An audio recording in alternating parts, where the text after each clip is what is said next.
Hello' বন্ধু বান্ধৱীসকল, মই আজি আপোনালোকক দেখুৱাম আধাৰ কাৰ্ডৰ সৈতে ভোটাৰ আই ডি কেনেকৈ লিংক কৰিব পাৰি। আধাৰ কাৰ্ডৰ সৈতে ভোটাৰ আই ডি লিংক কৰিবলৈ হ'লে আমি যাব লাগিব গুগল ক্ৰ'ম ব্ৰাউজাৰলৈ। গতিকে আমি গুগল ক্ৰ'ম ব্ৰাউজাৰ অ'পেন কৰিম।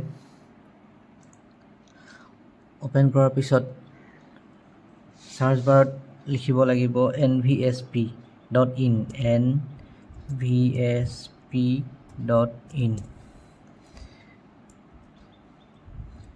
এণ্টাৰ প্ৰেছ কৰাৰ পিছত ভোটাৰ আই ডি হোম পেজলৈ আহিব।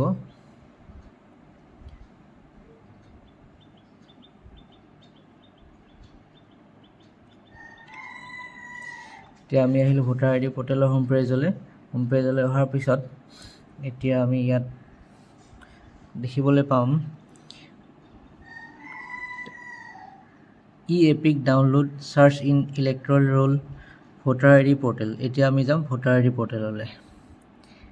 ভোটাৰ আই ডি পৰ্টেলত ক্লিক কৰিলোঁ।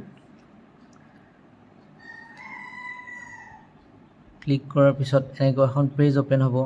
ইয়াত লিখা আছে নিউ ভোটাৰ ৰেজিষ্ট্ৰেশ্যন, তাৰপিছত correction in voter I D, next আছে ডিলেশ্যন অফ ভোটাৰ আই ডি, শেষত আছে আধাৰ লিংকেজ। আমি যাম এতিয়া আধাৰ লিংকেজলৈ। এতিয়া আধাৰ লিংকেজ অ'পেন কৰাৰ পিছত এনেকুৱা এখন পেজ আহিব। অহাৰ পিছত ইয়াত লেটছ ষ্টাৰ্ট বুলি আছে, আমি তাত ক্লিক কৰিম।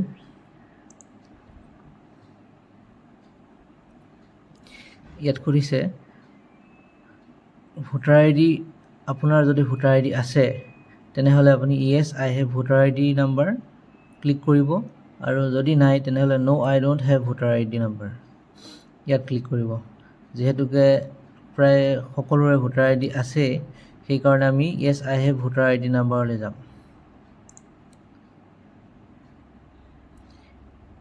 ইয়াতে ক্লিক কৰাৰ পিছত please enter your voter I D number, ইয়াত ভোটাৰ আই ডি নাম্বাৰটো ক্লিক কৰিব লাগিব।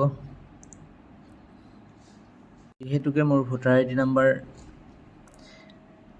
ইয়াতে ৰেজিষ্টাৰ কৰা হৈ আছে, সেইকাৰণে এতিয়া মোৰ ইয়াতে যদি মই ফাইন কৰোঁ ইয়াতে একো নেদেখুৱাব। ভোটাৰ আই ডি নাম্বাৰ ইয়াত মই ক্লিক কৰিলে একো নেদেখাব, যিহেতুকে অলৰেডি মোৰ একাউণ্ট খোলা আছে। গতিকে মই বেক কৰিম।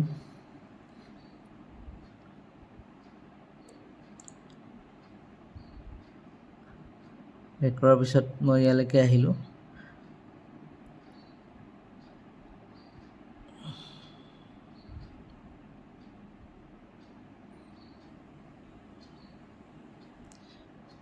ভোটাৰ আই ডি আধাৰ কাৰ্ডৰ সৈতে লিংক কৰাৰ পিছত আমি ষ্টেটাছ বাৰলৈ ওপৰত লিখা আছে home electoral search complaint track status English and feedback. এতিয়া আমি যাম ট্ৰেক ষ্টেটাছলৈ।